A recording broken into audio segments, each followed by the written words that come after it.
اہل سنت زندہ باد، اہل سنت زندہ باد۔ الحمدللہ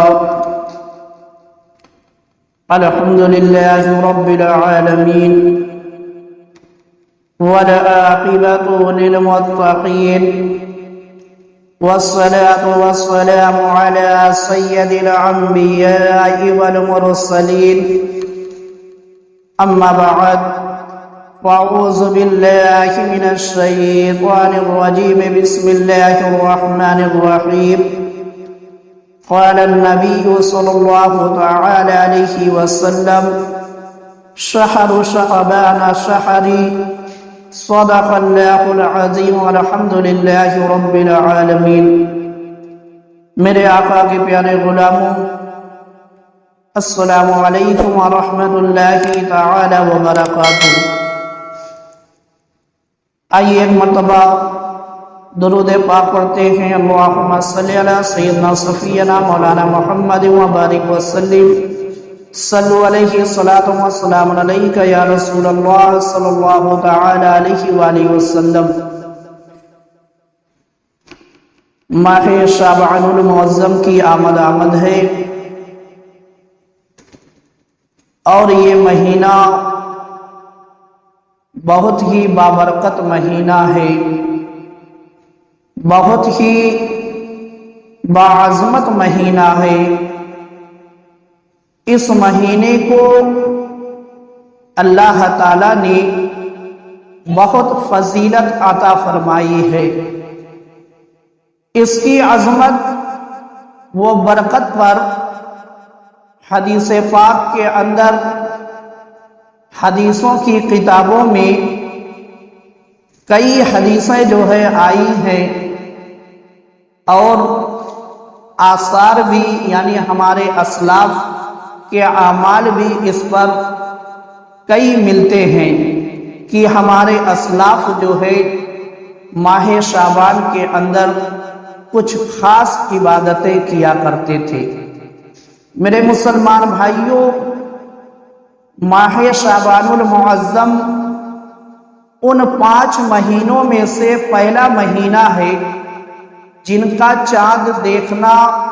واجب کفایہ ہے۔ اسلامی سال کے اندر جو 12 مہینے ہیں، ان 12 مہینوں میں سے 5 مہینے ایسے ہیں کہ جن کا چاند دیکھنا جو ہے واجب کفایہ ہے۔ وہ 5 مہینے یہ ہیں: شعبان المعظم، رمضان المبارک، شوال المکرم، ذوالقعدۃ الحرام، ذوالحجۃ الحرام۔ یہ 5 مہینے ایسے ہیں کہ ان کا چاند جو ہے دیکھنا واجب کفایہ ہے۔ تو میرے مسلمان بھائیوں، اس عظمت والے، برکت والے مہینے کے بارے میں حضور اقدس صلی اللہ تعالی علیہ وآلہ وسلم نے ارشاد فرمایا۔ مسند الفردوس کے اندر یہ حدیث پاک موجود ہے کہ اللہ کے رسول نے ارشاد فرمایا: شہر شعبان شہری، یعنی ماہ شعبان میرا مہینہ ہے۔ اس مہینے کو، ماہ شعبان کو، اللہ کے رسول، ہم سب کے آقا سرکار دو عالم صلی اللہ تعالی علیہ وآلہ وسلم نے اپنا مہینہ کہا ہے۔ اللہ کے رسول نے ماہ شعبان کو اپنا مہینہ کہا ہے۔ اب جس چیز کو حضور اپنا کہہ دے، جس چیز کو حضور اپنی طرف نسبت کر لے، اس کی بلندی، اس کی عظمت کا کون اندازہ کر سکتا ہے؟ کون جان سکتا ہے حقیقت میں کہ وہ چیز جو ہے کتنی بلندی پر ہے، اس کا مقام کتنا بلند ہے؟ تو میرے مسلمان بھائیوں، اللہ تعالی نے 12 مہینے بنائے۔ ان 12 مہینوں میں 5 مہینے ایسے جن کا چاند دیکھنا واجب کفایہ، اور ماہ شعبان کو جو ہے ہم سب کے آقا نے اپنا مہینہ قرار دیا۔ اب دیکھو میرے مسلمان بھائیوں، اللہ تعالیٰ کا فضل دیکھو کہ جہاں پر اس نے جو ہے اپنے محبوب سرکار دو عالم صلی اللہ تعالیٰ علیہ وآلہ وسلم کو ہم گناہ گاروں کو عطا فرمایا، یعنی جہاں پر اللہ نے اپنے محبوب کو ہم گناہ گاروں کو عطا فرمایا، یعنی ہم اور آپ کو اپنے محبوب کی امت میں پیدا فرمایا، وہیں پر اپنے محبوب کے صدقے میں مغفرت والا، رحمت والا مہینہ بھی عطا فرمایا۔ یہ مہینہ ماہ شعبان جو مغفرت والا مہینہ ہے، رحمت والا مہینہ ہے، بزرگی والا مہینہ ہے، یہ مہینہ جو ہے اللہ تعالیٰ نے اپنے محبوب کے صدقے میں ہم اور آپ کو عطا فرمایا ہے۔ یہ اللہ کا احسان ہے ہم اور آپ پر، یہ اللہ کا فضل ہے ہم اور آپ پر کہ اس نے اپنا محبوب تو محبوب دیا ہی، مگر ساتھ میں اپنے محبوب کے صدقے میں جو ہے ماہ شعبان جیسا مہینہ بھی عطا فرما دیا۔ اب دیکھو میرے مسلمان بھائیوں، ایک حدیث پاک کے اندر ملتا ہے کہ اللہ کے رسول سرکار دو عالم صلی اللہ تعالی علیہ وآلہ وسلم نے ارشاد فرمایا، اس مہینے کو شعبان، یعنی جو اس مہینے کا نام شعبان ہے وہ کیوں ہے؟ اللہ کے رسول بتاتے ہیں کہ اس مہینے کو شعبان جو ہے اس لیے کہا جاتا ہے کہ اس میں روزہ رکھنے والے کے لیے بہت سی بھلائیاں پھوٹتی ہیں، بہت سی بھلائیاں پھوٹتی ہیں، یہاں تک کہ وہ جنت میں جا پہنچتا ہے۔ اللہ کے رسول نے بتایا کہ اس مہینے کو شعبان اس لیے کہا جاتا ہے کہ اس میں جو ہے روزہ رکھنے والے کے لیے بہت سی بھلائیاں پھوٹتی ہیں، بہت سے راستے اس کو ملتے ہیں کہ جس پر وہ عمل کر کے جو ہے جنت تک پہنچ جاتا ہے۔ اب دیکھیں اس حدیث پاک کے بارے میں جو ہے حضرت امام رافعی رضی اللہ تعالی عنہ فرماتے ہیں، اس حدیث پاک کا مطلب یہ ہے کہ ماہ شعبان میں مسلمان ذکر و اذکار نیکیوں اور قرآن پاک کی تلاوت کی طرف مائل ہو جاتے ہیں۔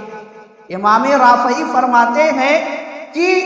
جب مسلمان ماہ شعبان کو پاتے ہیں تو ان کا یہ معمول بن جاتا ہے، ان کا یہ طریقہ ہو جاتا ہے کہ ماہ شعبان کے اندر جو ہے وہ کثرت سے ذکر و اذکار کرتے ہیں، یعنی اللہ کی تسبیح بیان کرتے ہیں، اللہ کی بڑائی بیان کرتے ہیں، نیکیوں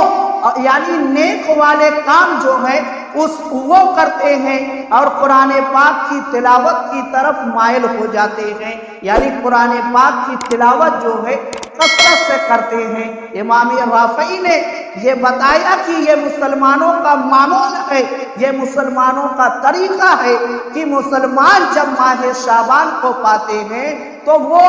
اس طریقے سے اللہ کی عبادات جو ہے بجا لاتے ہیں۔ اور آگے آپ فرماتے ہیں اور رمضان المبارک کے لیے تیاریاں کرتے ہیں، یعنی ماہ شعبان میں مسلمان جو ہے ماہ رمضان المبارک کے لیے تیاریاں شروع کر دیتے ہیں۔ وہ کس طریقے سے؟ وہ اس طریقے سے کہ ماہ شعبان میں تلاوت کر کے، ماہ شعبان میں تلاوت کر کے، روزے رکھ کے، صدقہ و خیرات کر کے اپنے آپ کو جو ہے دین اسلامی جو تعلیمات ہے دین اسلام کی اس پر پورے طریقے سے ڈال دیتے ہیں اور اس پر عادی ہو جاتے ہیں، اور یہاں تک کہ ماہ رمضان آ جاتا ہے۔ تو میرے مسلمان بھائیوں، جب آپ اپنے اسلاف کی سیرت کو اٹھا کر پڑھیں گے، دیکھیں گے، صحابہ اکرام کی سیرت مبارکہ کو پڑھیں گے، تابعی کی سیرت کو پڑھیں گے، تابع تابعی کی سیرت کو پڑھیں گے، اولیاء اکرام کی سیرت مبارکہ کو پڑھیں گے، تو ان کی سیرت مبارکہ کے اندر یہ چیز واضح طور پر ملے گی۔ یہاں تک کہ حدیث پاک کے اندر ملتا ہے کہ حضرت سیدنا انس رضی اللہ تعالی عنہ فرماتے ہیں کہ شعبان کا مہینہ آتا تو حضرت انس فرماتے ہیں کہ شعبان کا مہینہ آتا تو مسلمان قرآن پاک کی تلاوت میں مشغول ہو جاتے۔ یہ صحابی رسول ہیں اور بتا رہے ہیں کہ اس وقت مسلمانوں کا کیا طریقہ تھا، مسلمانوں کا کیا معمول تھا۔ حضرت انس بتاتے ہیں کہ مسلمانوں کا یہ طریقہ تھا کہ جب مسلمان ماہ شعبان کو پاتے تو قرآن پاک کی تلاوت میں مشغول ہو جاتے۔ اور آگے حضرت انس فرماتے ہیں کہ مسلمان اپنے مالوں کی زکوٰۃ ادا کر دیتے، یعنی ماہ شعبان میں ہی مسلمان مال کی زکوٰۃ کو ادا کر دیتے، اس لیے کہ تاکہ ہم زکوٰۃ سے آزاد ہو جائے۔ اب زکوٰۃ کے بارے میں ہم کو فکر نہ رہ جائے، بالکل ہم آزاد ہو جائے تاکہ زیادہ سے زیادہ اللہ کی عبادت جو ہے کر سکے۔ اب اور آگے حضرت انس فرماتے ہیں تاکہ جو ہے یہ زکوٰۃ ماہ شعبان میں اس لیے صحابہ کرام دے دیا کرتے تھے تاکہ کمزوروں اور مسکینوں کو بھی رمضان کے روزوں کی طاقت ملے۔ یعنی جو رمضان کی تیاریاں کرنی ہے، جب آدمی ضرورت مند ہے اور کوئی زکوٰۃ دینے والا ضرورت مند کو زکوٰۃ دے دے گا تو ضرورت مند جو ہے وہ بھی ماہ رمضان کی تیاریاں کر لے گا، وہ بھی ماہ رمضان کی تیاریاں کر لے گا۔ مگر اب ہم اور آپ کا معمول کیا بن گیا کہ لوگ زکوٰۃ اس وقت نکالتے ہیں جب بالکل عید کا چاند قریب آ جاتا ہے، جب بالکل عید کا چاند بالکل قریب آ جاتا ہے۔ تو میرے مسلمان بھائیوں اب غور کرو کہ اگر آپ ایسے وقت میں جب ماہ رمضان المبارک کے 1 روزے 2 روزے بچے ہوں، آپ کسی غریب مسکین کو زکوٰۃ دیں گے تو وہ کس طریقے سے جو ہے ماہ رمضان المبارک کی تیاریاں کرے گا، کس طریقے سے وہ عید کی تیاریاں کرے گا۔ اس لیے میرے مسلمان بھائیوں، جو ضرورت مند ہیں، جو مسکین ہیں، ان کی ہمیشہ جو ہے مدد کرتے رہنا چاہیے۔ اب دیکھو میرے مسلمان بھائیوں، تابعی بزرگ ایک ہیں جن کا نام ہے حضرت سیدنا سلمہ بن خُوَیلد رحمت اللہ علیہ، فرماتے ہیں کہ ماہ شعبان کو تلاوت قرآن کرنے والوں کا مہینہ کہا جاتا ہے۔ ماہ شعبان کو تلاوت قرآن مجید کرنے والوں کا مہینہ کہا جاتا ہے۔ صرف جو ہے حلوہ یا اور اس طریقے کی چیزیں ماہ شعبان میں بنا لینے کا نام جو ہے ماہ شعبان نہیں ہے، بلکہ تابعی بزرگ فرماتے ہیں کہ ماہ شعبان کو جو ہے تلاوت قرآن مجید کرنے والوں کا مہینہ کہا جاتا ہے۔ اور ایک بزرگ کا قول ہے کہ حضرت سیدنا حبیب بن ابی ثابت رحمت اللہ علیہ فرماتے ہیں کہ شعبان کے آنے پر جو ہے یہ قاریوں کا مہینہ ہے، یعنی جب شعبان آتا تھا تو لوگ قرآن مجید کی تلاوتوں میں مشغول ہو جایا کرتے تھے۔ اب میرے مسلمان بھائیوں، اپنے اسلاف کی سیرت سے اپنی زندگی کو ملائے کہ ہمارے اسلاف نے ماہ شعبان کو کس طریقے سے گزارا ہے اور آج ہم اور آپ ماہ شعبان کو کس طریقے سے گزارتے ہیں۔ تو میرے مسلمان بھائیوں، ان روایتوں سے معلوم ہوا کہ ہمارے اسلاف بزرگان دین صحابہ کرام ماہ شعبان کو جو ہے تلاوتوں میں، روزوں میں، عبادتوں میں گزارتے تھے، مگر ہم اور آپ جو ہے غفلت میں گزارتے ہیں۔ ہم اور آپ غفلت میں گزارتے ہیں، بہت کرتے ہیں۔ جو شب برات کی رات ہے، جو شب برات کی رات ہے، اس رات میں چند رکعتیں پڑھ لیتے ہیں، چند مرتبہ ذکر و اذکار کر لیتے ہیں اور سمجھتے ہیں کہ ہم نے ماہ شعبان کا حق جو ہے ادا کر دیا۔ یہ ہمارا معمول ہے، مگر ہمارے اسلاف کا یہ معمول تھا کہ وہ ماہ شعبان میں جو ہے کثرت سے عبادات کیا کرتے تھے۔ تو اب دیکھو میرے مسلمان بھائیوں، ماہ شعبان جو ہے ماہ رمضان المبارک کا جو روزہ ہے، یعنی ماہ رمضان المبارک کا جو روزہ ہے وہ ماہ شعبان میں فرض ہوا ہے۔ ماہ رمضان المبارک یعنی جو ہم ایک مہینے کا روزہ رکھتے ہیں، اس کی فرضیت کا حکم جو ہے شعبان کے مہینے میں آیا۔ فرضیت کا حکم جو ہے شعبان کے مہینے میں آیا، اور اسی مہینے میں جو ہے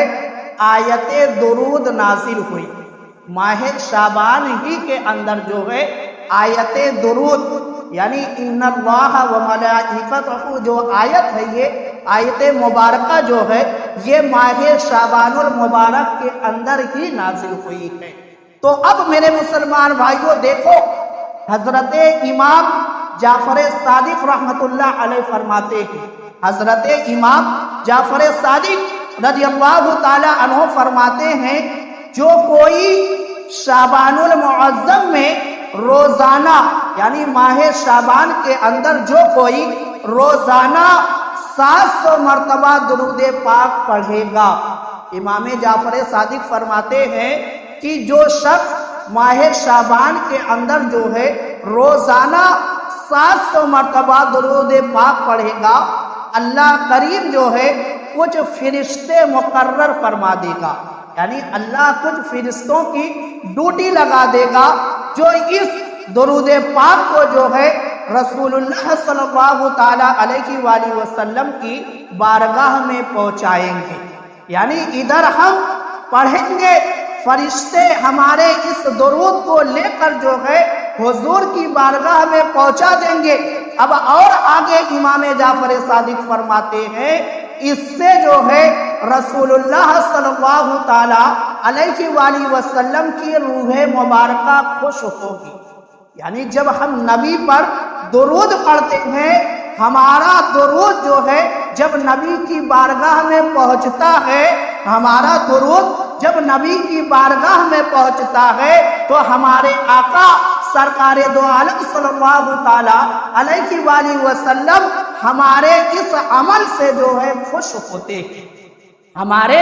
اس عمل سے جو ہے ہمارے آقا خوش ہوتے ہیں۔ اور آگے امام جعفر صادق فرماتے ہیں، پھر اللہ پاک ان فرشتوں کو حکم دے گا، ان فرشتوں کو جو درود پاک لے کر جو ہے میرے آقا کی بارگاہ میں گئے تھے، اللہ تعالیٰ ان فرشتوں کو حکم دے گا کہ اس درود پاک پڑھنے والے کے لیے جو ہے قیامت تک دعائے مغفرت کرتے رہو۔ یعنی اللہ تعالیٰ ان فرشتوں کی یہ ڈیوٹی لگا دے گا کہ تم نے جس کے درود کو جو ہے میرے محبوب کی بارگاہ میں پہنچایا ہے، اب تمہاری یہ ڈیوٹی ہے، اب تمہاری یہ ذمہ داری ہے کہ تم قیامت تک جو ہے اس درود پاک پڑھنے والے کے حق میں دعائے مغفرت کرتے رہو، دعائے مغفرت کرتے رہو۔ میرے مسلمان بھائیوں، پڑھا ہم نے ایک مرتبہ درود پاک، پڑھا ہم نے 700 مرتبہ درود پاک، مگر دیکھو درود پاک پڑھنے کی وجہ سے ہم اور آپ کو انعام کیا مل رہا ہے؟ انعام یہ مل رہا ہے کہ ہمارے لیے جو ہے فرشتوں کی یہ ڈیوٹی لگا دی گئی ہے کہ وہ ہمارے لیے دعائے مغفرت کرے۔ اب جس کے حق میں فرشتے جو ہے دعائے مغفرت کریں گے، اس کی کیفیت کیا ہوگی، اس کا عالم کیا ہوگا؟ کیونکہ فرشتے جو ہے معصوم ہے، ان کی دعا جو ہے اللہ کی بارگاہ میں مقبول ہوتی ہے۔ تو میرے مسلمان بھائیوں، یقیناً جو ہے وہ شخص اس کی تمام گناہ جو ہے دھیرے دھیرے ایک دن وہ دیکھے گا کہ اس کی تمام گناہیں جو ہے اس کے نامہ اعمال سے مٹ چکی ہوں گی۔ اور اسی بات کو غنیت الطالبین کے اندر جو ہے حضرت شیخ عبد القادر جیلانی، جن کو ہم اور آپ غوث پاک کے نام سے یاد کرتے ہیں، انہوں نے لکھا کہ ماہ شعبان حضور اقدس صلی اللہ تعالی علیہ وآلہ وسلم پر درود و سلام پیش کیے جانے کا خصوصی مہینہ، یعنی اس مہینے میں جو ہے خصوصیت کے ساتھ نبی پر درود و سلام بھیجنا چاہیے۔ یہ غوث اعظم فرماتے ہیں، حضرت شیخ عبد القادر جیلانی رضی اللہ تعالی عنہ فرماتے ہیں کہ ماہ شعبان جو ہے اس میں خصوصیت کے ساتھ نبی پر درود و سلام بھیجنا چاہیے۔ تو میرے مسلمان بھائیوں، یہ ماہ شعبان المعظم جو ہے بہت ہی بابرکت مہینہ ہے، بہت ہی رحمت والا مہینہ ہے۔ اس مہینے کی قدر کرے، اس مہینے کی قدر کرے، اور اس مہینے میں جو ہے زیادہ سے زیادہ نیکیاں جمع کرنے